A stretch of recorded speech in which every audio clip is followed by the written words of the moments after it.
श्री सरस्वती नमः। आज वाणी की अधिष्ठात्री देवी माँ सरस्वती का पूजन का दिवस है, जिसे हम वसंत पंचमी के नाम से भी जानते हैं और कुछ लोग या कुछ प्रांतों में इसे श्री पंचमी के नाम से भी जाना जाता है। जैसा कि हम सब जानते हैं, हमारी जो भारतीय संस्कृति है इसमें पर्व एवं उत्सवों की बड़ी महिमा है और बड़ी प्रतिष्ठा है। यहाँ कोई भी दिन ऐसा नहीं होता जिस दिन कोई न कोई व्रत, पर्व या उत्सव न हो। माघ शुक्ल पंचमी को मनाए जाने वाले सरस्वती उत्सव अर्थात सरस्वती पूजन का महत्व जो है अपने आप में अनुपम है। इस उत्सव को मनाए जाने के पीछे का क्या उद्देश्य है तथा सरस्वती पूजन का महत्व क्या है, इसे जानने के पूर्व हमें यह जानना आवश्यक है कि भगवती सरस्वती का स्वरूप या प्रभाव क्या है। भगवती सरस्वती विद्या, बुद्धि, ज्ञान और वाणी की अधिष्ठात्री देवी तथा सर्वदा शास्त्र के ज्ञान को देने वाली हैं।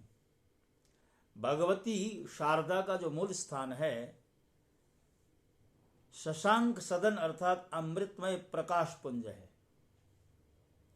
वहां से वे अपनी उपासकों के लिए निरंतर 50 अक्षरों के रूप में ज्ञानामृत की धारा प्रवाहित करती है। उनका विग्रह शुद्ध ज्ञानमय आनंदमय है। उनका तेज दिव्य एवं अपरिमेय है और वे ही शब्द ब्रह्म के रूप में स्तुत होती हैं, उनकी स्तुति होती है। सृष्टि काल में ईश्वर की इच्छा से आद्य शक्ति ने अपने को 5 भागों में विभक्त कर लिया था। वे राधा, पद्मा, सावित्री, दुर्गा और सरस्वती के रूप में भगवान श्री कृष्ण के विभिन्न अंगों में प्रकट हुई थी। उस समय श्री कृष्ण के कंठ से उत्पन्न होने वाली देवी का नाम सरस्वती हुआ। श्रीमद् देवी भागवत और दुर्गा सप्तशती में भी आद्या शक्ति द्वारा अपने आप को 3 भागों में विभक्त करने की कथा प्राप्त होती है। आद्या शक्ति के ये तीनों रूप महाकाली, महालक्ष्मी और महासरस्वती के नाम से जगत विख्यात है। भगवती सरस्वती सत्वगुण संपन्ना है। इनके अनेक नाम हैं, जिनमें से वाक, वाणी, गिहि, गिरा, भाषा, शारदा, वाचा, देश्वरी, वागीश्वरी, ब्राह्मी, गौ, सोमलता, वाग्देवी और वाग्देवता आदि अधिक प्रसिद्ध। भगवती सरस्वती की महिमा और प्रभाव असीम है। ऋग्वेद के 10वें मंडल का 125वां जो सूक्त है, उसका जो 8वां मंत्र है, उसके अनुसार वाग्देवी सौम्य गुणों की दात्री तथा वसु, रुद्रादित्यादि सभी देवों की रक्षिका है। वे राष्ट्रीय भावना प्रदान करती हैं तथा लोक हित के लिए संघर्ष करती हैं। सृष्टि निर्माण वाग्देवी का कार्य है। वे ही सारे संसार के निर्मात्री एवं अधीश्वरी हैं। वाग्देवी को प्रसन्न कर लेने पर मनुष्य संसार के सारे सुख भोगता है। इनके अनुग्रह से मनुष्य ज्ञानी, विज्ञानी, मेधावी, महर्षि और ब्रह्मर्षि हो जाता है। वाग्देवी सर्वत्र व्याप्त हैं, तथापि वे निर्लेप, निरंजन एवं निष्काम हैं। ब्राह्मण ग्रंथों के अनुसार वाग्देवी ब्रह्म स्वरूपा कामधेनु तथा समस्त देवों की प्रतिनिधि हैं। ये ही विद्या, बुद्धि और सरस्वती हैं। इस प्रकार अमित तेजस्विनी और अनंत गुणशालिनी देवी सरस्वती की पूजा एवं आराधना के लिए माघ मास के शुक्ल पक्ष की पंचमी तिथि निर्धारित की गई है। वसंत पंचमी को इनका आविर्भाव दिवस माना जाता है। अतः वागीश्वरी जयंती एवं श्री पंचमी के नाम से भी इस तिथि की प्रसिद्धि है। इस दिन इनकी विशेष अर्चा पूजा तथा व्रतोत्सव के द्वारा इनके सान्निध्य प्राप्ति की साधना की जाती।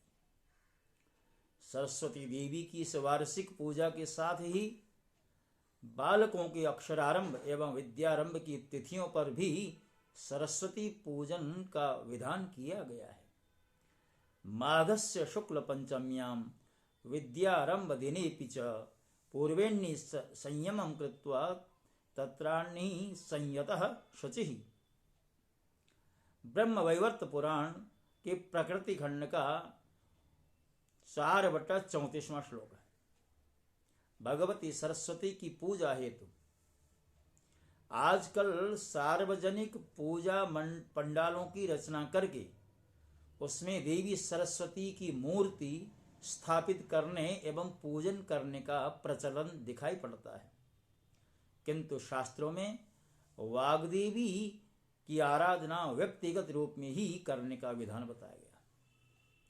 सरस्वती रहस्योपनिषद, प्रपंचसार तथा शारदा तिलक आदि ग्रंथों में भगवती सरस्वती के दिव्य स्वरूप तथा उनकी उपासना का वर्णन किया गया है और उनके व्रतोपवास संबंधी अनेक मंत्र, यंत्र, स्तोत्र, पटल तथा पद्धतियां भी वहां प्राप्त हैं।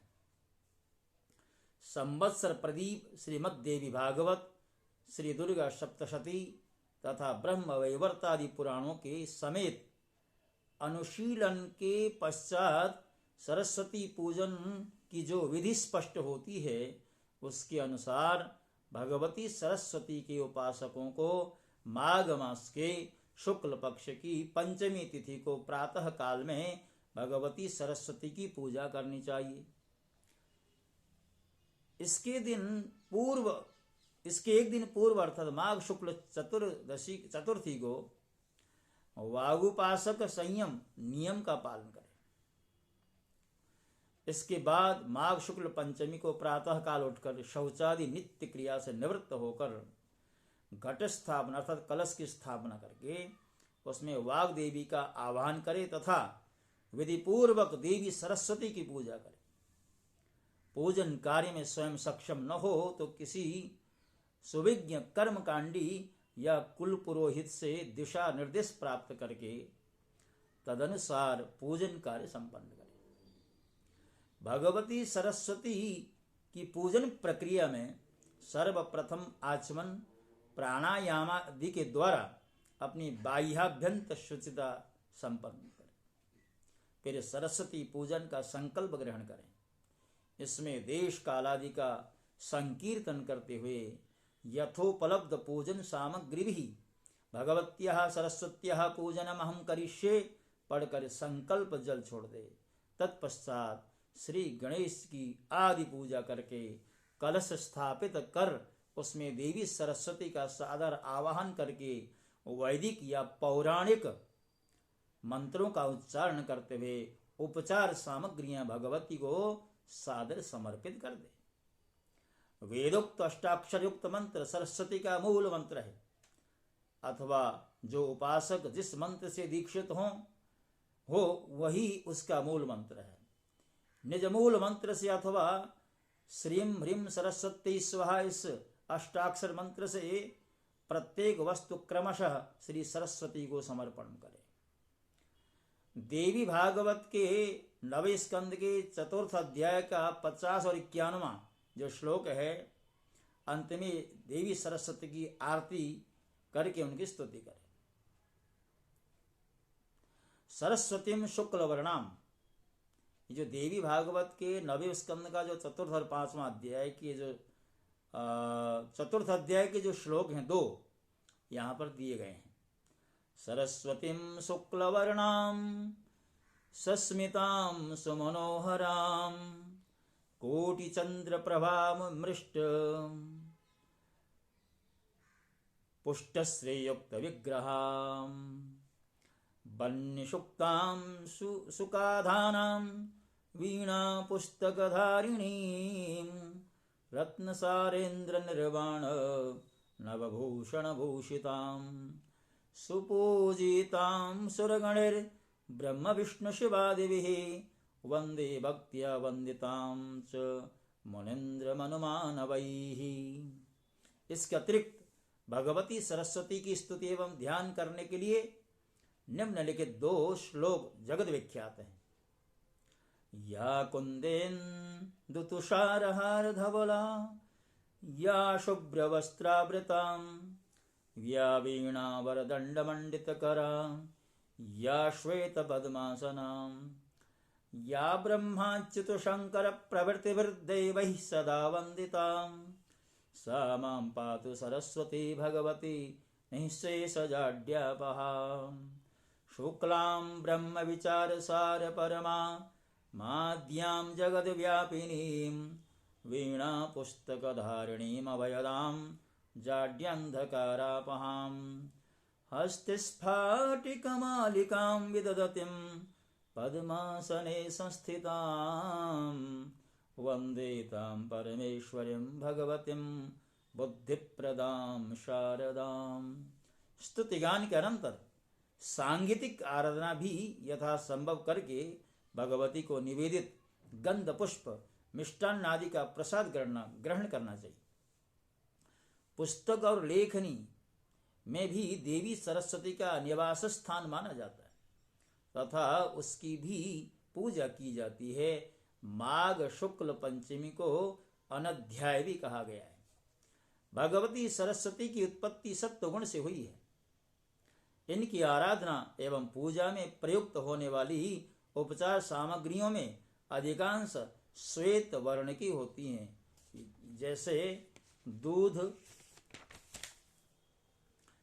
दही, मक्खन, धान का लावा, सफेद तिल का लड्डू, गन्ना एवं गन्ने का रस, पका हुआ गुड़, मधु, श्वेत चंदन, श्वेत पुष्प, श्वेत परिधान, रेशमी या सूती, श्वेत अलंकार, चांदी से निर्मित खोवे का श्वेत मिष्ठान्न, अदरक, मूली, शर्करा, श्वेत धान्य का अक्षत, तंडुल, शुक्ल, मोदक, घृत, सैंधव युक्त अविष्यान्न, यव चूर्ण या गोधूम चूर्ण का घृत संयुक्त पिष्टक, पके हुए केले की फली का पिष्टक, नारियल, नारियल का जल, श्रीफल, बद्रीफल, ऋतुकालोद्भव पुष्प फल आदि।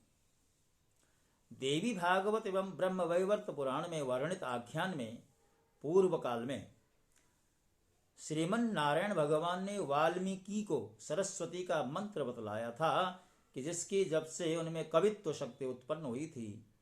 भगवान नारायण द्वारा उपदिष्ट वह अष्टाक्षर मंत्र इस प्रकार है। श्रीम ह्रीम सरस्वती स्वाहा। इसका 4 लाख जप करने से मंत्र सिद्धि होती है। आगम ग्रंथों में इनकी कई मंत्र निर्दिष्ट हैं। ऐम वाग्वादिनी वद वद स्वाहा, यह सबीज दशाक्षर मंत्र सर्वार्थ सिद्धिप्रद तथा सर्व विद्या प्रदायक कहा गया है। ब्रह्म वैवर्त पुराण में प्रदिष्ट उनका एक मंत्र इस प्रकार है। ओम ऐं ह्रीं श्रीं क्लीं सरस्वती बुध जनन्यै स्वाहा। महर्षि वाल्मीकि, व्यास, वशिष्ठ, विश्वामित्र तथा शौनक आदि ऋषि इनकी ही साधना से कृतार्थ हुए। महर्षि व्यास जी की स्वल्प व्रतोपासना से प्रसन्न होकर ये उनसे कहती हैं, व्यास तो मेरी प्रेरणा से रचित वाल्मीकि रामायण को पढ़ो। वह मेरी शक्ति का कारण सभी काव्यों का सनातन बीज बन गया है। उसमें श्री रामचरित के रूप में मैं साक्षात मूर्तिमती शक्ति के रूप में प्रतिष्ठित हूं। पठ रामायणं व्यास काव्य बीजम सनातनम यत्र रामचरितम स तदहम तत्र शक्तिमान। भगवती सरस्वती को प्रसन्न करके उनसे अभिलषित वर प्राप्त करने के लिए विश्व विजय नामक सरस्वती कवच का वर्णन भी प्राप्त होता है। भगवती सरस्वती के इस अद्भुत विश्व विजय कवच को धारण करके ही व्यास, ऋष्यशृंग, भरद्वाज, देवल तथा जैगशव्य आदि ऋषियों ने सिद्धि पाई। इस कवच को सर्वप्रथम रासरासेश्वर श्री कृष्ण ने गोलोक धाम से के वृंदावन नामक अरण्य में रासोत्सव के समय रास मंडल में ब्रह्मा जी से कहा था। तत्पश्चात ब्रह्मा जी ने गंधमादन पर्वत पर भृगु मुनि को इसे दिया था। भगवती सरस्वती की उपासना काली के रूप में करके ही कवि कुलगुरु कालिदास ने ख्याति पाई। गोस्वामी जी कहते हैं कि देवी गंगा और सरस्वती दोनों एक समान ही पवित्रीकारिणी, एक पापहारिणी और एक अभिवेक हारिणी। पुनिबंधं सारद सुर सरिता जुगल पुनीत मनोहर चरिता मंजन पान पाप हर एका कहत सुनत एक हर अविवेका। भगवती सरस्वती विद्या की अधिष्ठात्री देवी हैं और विद्या को अब सभी धनों में प्रधान धन कहा गया। विद्या से ही अमृत पान किया जा सकता है। भगवती सरस्वती के व्रतोपासकों के लिए आगमों में कुछ विशेष नियम जिनका पालन आवश्यक होता है। इसमें भगवती शारदा व्रतकर्ता पर विशेष प्रसन्न होती हैं। वेद, पुराण, रामायण, गीता आदि सदग्रंथों का आदर करना चाहिए और उन्हें देवी की वांग्मयी मूर्ति मानते हुए पवित्र स्थान पर स्थापित करना चाहिए। अपवित्र अवस्था में स्पर्श नहीं करना चाहिए तथा अनादर से फेंकना नहीं चाहिए। काष्ठ फलक आदि पर ही रखना चाहिए। नियम पूर्वक प्रातः काल उठकर देवी सरस्वती का ध्यान करना चाहिए। विद्यार्थियों को तो विशेष रूप से इस सारस्वत व्रत का अवश्य ही पालन करना चाहिए। इस प्रकार विद्या और बुद्धि की अधिष्ठात्री देवी सरस्वती की महिमा अपार है। देवी सरस्वती को निम्नलिखित 12 नामावली सुविख्यात हैं। उनकी दिन की तीनों संध्याओं में इनका पाठ करना चाहिए। प्रथमं भारती नाम, द्वितीयं च सरस्वती, तृतीयं शारदा देवी, चतुर्थं हंसवाहिनी, पंचमं जगती ख्याता, षष्ठं वागीश्वरी तथा सप्तमं कुमुदी प्रोक्ता, अष्टमं ब्रह्मचारिणी, नवमं बुद्धिदात्री च, दशमं वरदायिनी, एकादशं चंद्रकांतिर, द्वादशं भुवनेश्वरी, द्वादशैतानि नामानि, त्रिसंध्यं यः पठेन्नरः, जौहाग्रे वसते नित्यं, ब्रह्मरूपा सरस्वती। भक्तों, कुछ भक्तों का आग्रह था कि मैं माँ सरस्वती के विषय में, वसंत पंचमी के विषय में भी कुछ 2-4 पंक्तियां आपके समक्ष रखूं, 2-4 वक्तव्य आपके समक्ष रखूं। तो मैंने प्रयास किया है। मैं आशा करता हूं कि आपको मेरा ये वक्तव्य, मेरी ओर से प्रस्तुत ये मेरे भाव अच्छे लगे होंगे। और अंत में चलते चलते मैं माँ सरस्वती का जो विश्व विजयी कवच है वो भी आपके समक्ष रखता हूँ।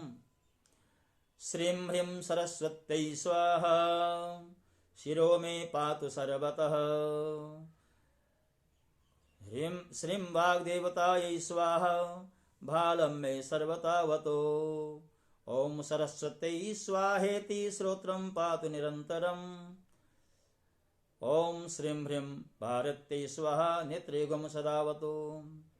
ऐं ह्रीं वादिन्यै स्वाहा नासा मे सर्वतोवतो। ह्रीं विद्याधिदाष्टदेव्यै स्वाहा ओष्टं सदावतु। ओम श्रीं ह्रीं ब्रह्मै स्वाहेति दन्तपङ्क्तिः सदावतु। ऐमित्येकाक्षरो मन्त्रो मम कण्ठं सदावतु। ओम श्रीं ह्रीं पातु मे ग्रीवां स्कन्धं मे श्री सदावतु। श्रीं विद्याधिदाष्टदेव्यै श्रीं विद्याधिष्ठात्रिदेव्यै स्वाहा वक्ष सदावतु। ओम ह्रीं विद्यास्वरूपायै स्वाहा मे पातु नाभिकाम्। ओम ह्रीं ह्रीं वाण्यै स्वाहेति मम पृष्ठं सदावतु। ओम सर्ववर्णात्मिकायै पादयुग्मं सदावतु। ओम रागाधिष्ठात्रिदेव्यै सर्वाङ्गं मे सदावतु। ओम सर्वकण्ठवासिन्यै स्वाहा प्राच्यं सदावतु। ओम ह्रीं जिह्वाग्रवासिन्यै स्वाहाग्निदिशि रक्षतु। ओम ऐं ह्रीं श्रीं क्लीं सरस्वत्यै बुधजनन्यै स्वाहा सततं मन्त्रराजोऽयं दक्षिणे मां सदावतु। ओम ह्रीं श्रीं त्र्यक्षरो मन्त्रो नैऋत्यां मे सदावतु। कवि जिह्वाग्रवासिन्यै स्वाहा मे वरुणेऽवतु वारुणेऽवतु। ओम सदाम्बिकायै स्वाहा वायव्ये मां सदावतु। ओम गद्यपद्यवासिन्यै स्वाहा मामुत्तरेऽवतु। ओम सर्वशास्त्रवासिन्यै स्वाहैशान्यां सदावतु। ओम ह्रीं सर्वपूजितायै स्वाहा चोर्ध्वं सदावतु। ऐं ह्रीं पुस्तकवासिन्यै स्वाहा धूमां सदावतु। ओम ग्रंथबीजरूपायै स्वाहा मां सर्वतोवतो। ब्रह्म वैवर्त पुराण के प्रकृति खंड का 4/73 से 85 श्लोक पर्यंत का ये जो है कवच है, इस कवच को जो पढ़ते हैं या सुनते हैं उनके ऊपर माँ सरस्वती की कृपा होती है। इन्हीं शब्दों के साथ इस प्रसंग को मैं यहीं पर विश्राम देता हुआ आपसे विदा लेता हूँ। जय श्री कृष्ण। श्री सरस्वती नमः।